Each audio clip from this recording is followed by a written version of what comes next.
Feng Tianxing bergegas masuk saat ini. Tapi bukan itu yang dia maksud. Itu adalah arti dari tuannya, Galo. Identitas dan status Jia Luo tidak perlu ditakuti oleh penguasa kota kecil ini. Bahkan Feng Tianxing tahu bahwa iblis hanya menghormati yang kuat dan menghormati kekuatan mereka. Selama Gero menunjukkan kekuatannya, dia bisa menyelesaikan semua ini. Tetapi dia tidak melakukannya, karena dia memiliki begitu banyak murid, karena dia belajar sedikit dari umat manusia untuk menjadi model bagi orang lain. Jadi solusi untuk masalah ini jatuh pada Feng Tianxing. Sekarang Jia Luo diikat, biarkan dirinya menjadi lelaki yang suka bermain, dan perkenalkan ayahnya, yang cantik ke dalam kekacauan ini. Dengan penghancuran Feng Tianxing, tidak banyak waktu tersisa bagi penguasa kota untuk berpikir. Jika kebuntuan ini berlanjut, itu akan membunuhnya dalam sekejap mata. Sekarang akui dan kabur. Tidak masalah jika Anda mengakuinya sekarang. Kuncinya adalah wajahnya akan diinjak-injak sepenuhnya di masa depan. Bagi ras iblis, menghindari menghadapi yang kuat bukanlah masalah. Tetapi menghadapi orang yang jelas-jelas lebih lemah darinya, mundur berarti memakukan diri pada pilar rasa malu. Wali kota tidak menginginkan itu. Tetapi ketika dia memikirkan Feng Tianxing bertemu dengannya, apakah dia berani menyerangnya? Lihatlah Sira yang gila.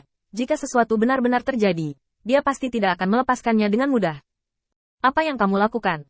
Apakah sangat sulit untuk menghentikannya? Tuan kota mengeluarkan raungan rendah, dan ketika Feng Tianxing mendekat keluar, kemarahan di hatinya semakin meningkat. Tanpa sadar, penguasa kota telah melebarkan sayapnya selebar beberapa meter, dan otot-otot kuat yang ditutupi sisik-sisik itu sedikit bergetar dengan napasnya.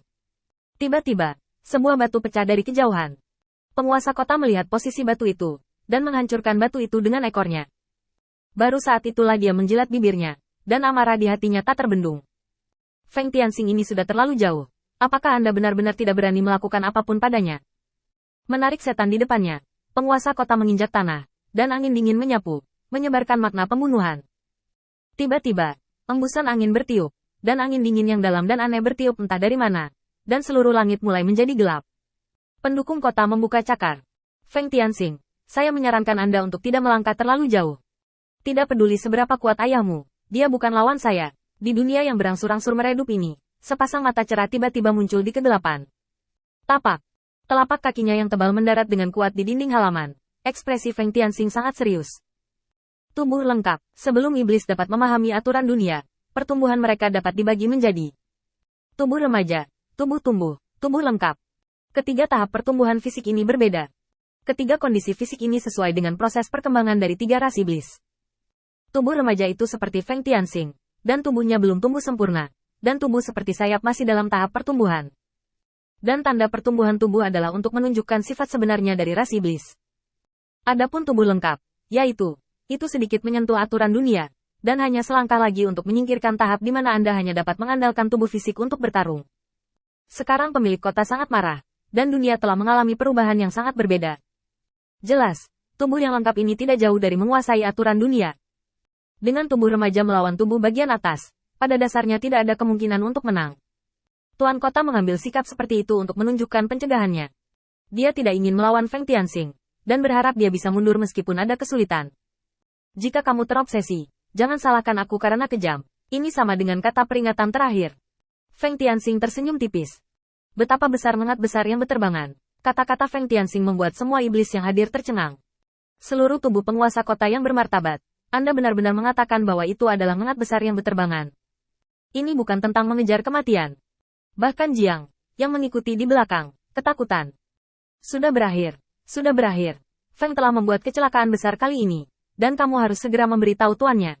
Jiang menoleh dan langsung berlari ke akademi, berdoa agar Feng Tianxing tidak gegabah dan terburu-buru.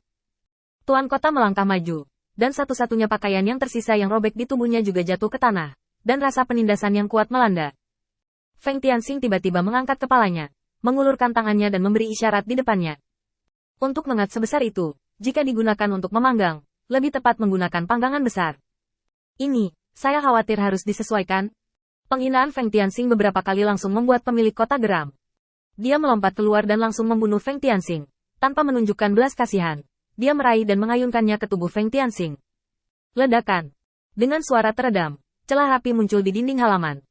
Kecepatannya terlalu cepat dan kekuatannya terlalu besar, dan tembok itu bahkan belum sempat mengirimkan kekuatan ini, dan sudah runtuh. Puing-puing yang terciprat langsung merobohkan beberapa setan yang tidak beruntung. Setelah pukulan, penguasa kota tiba-tiba menarik tangannya, menurunkan tubuhnya, dan ekornya yang kokoh menyapu langsung ke posisi Feng Tianxing, dan suara tajam menembus udara melanda. Angin dan langit buruk. Sejak bertarung dan kehilangan tubuh ini, Feng Tianxing hanya memiliki sedikit waktu untuk benar-benar bertarung melawan orang lain. Selama pertempuran, dia secara tidak sadar mengeluarkan pengalamannya menghadapi umat manusia, tetapi dia tidak pernah berpikir bahwa ekor besar ras iblis membawa variabel besar dalam jarak dekat.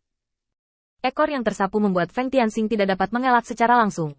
Tubuhnya terbang keluar, merobohkan beberapa dinding, dan berguling-guling di tanah sebelum dia bisa berhenti. Saat dia menstabilkan tubuhnya, Feng Tianxing berbalik dan melompat, dan embusan rasa manis keluar dari mulutnya. Melihat ke bawah, kemeja di bagian dada telah robek oleh kekuatan pompa yang sangat besar, dan sisik di bagian dada mengeluarkan darah. Rasa sakit yang parah seperti gelombang yang melonjak di benaknya, tetapi rasa sakit itu tidak membuat Feng Tianxing rasional. Itu berasal dari tubuh, dari leluhur yang jauh, dan keinginan untuk berperang yang ditinggalkan oleh iblis yang tak terhitung jumlahnya. Feng Tianxing menurunkan tubuhnya sedikit, matanya tertuju pada tuan kota di depannya, tidak mau melepaskan gerakannya.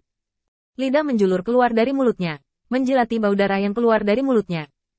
Ini adalah pertempuran ras iblis, tidak seperti ras manusia, dan tidak seperti ras manusia sampai mencapai titik, dan hanya jika ada tujuan yang jelas itu akan membunuh orang. Mereka secara alami agresif dan galak secara alami. Sejak lahir, yang terukir di tulang adalah bagaimana mengobrak-abrik tubuh rekan senegaranya dan menggunakan darah dan dagingnya untuk meningkatkan kekuatannya sendiri. Untuk ras iblis, pembantaian tidak hanya untuk orang asing, tetapi juga secara internal. Mereka tidak akan menunjukkan belas kasihan. Tuan kota menatap tindakan Feng Tianxing dan tiba-tiba tertawa. Lihat dirimu.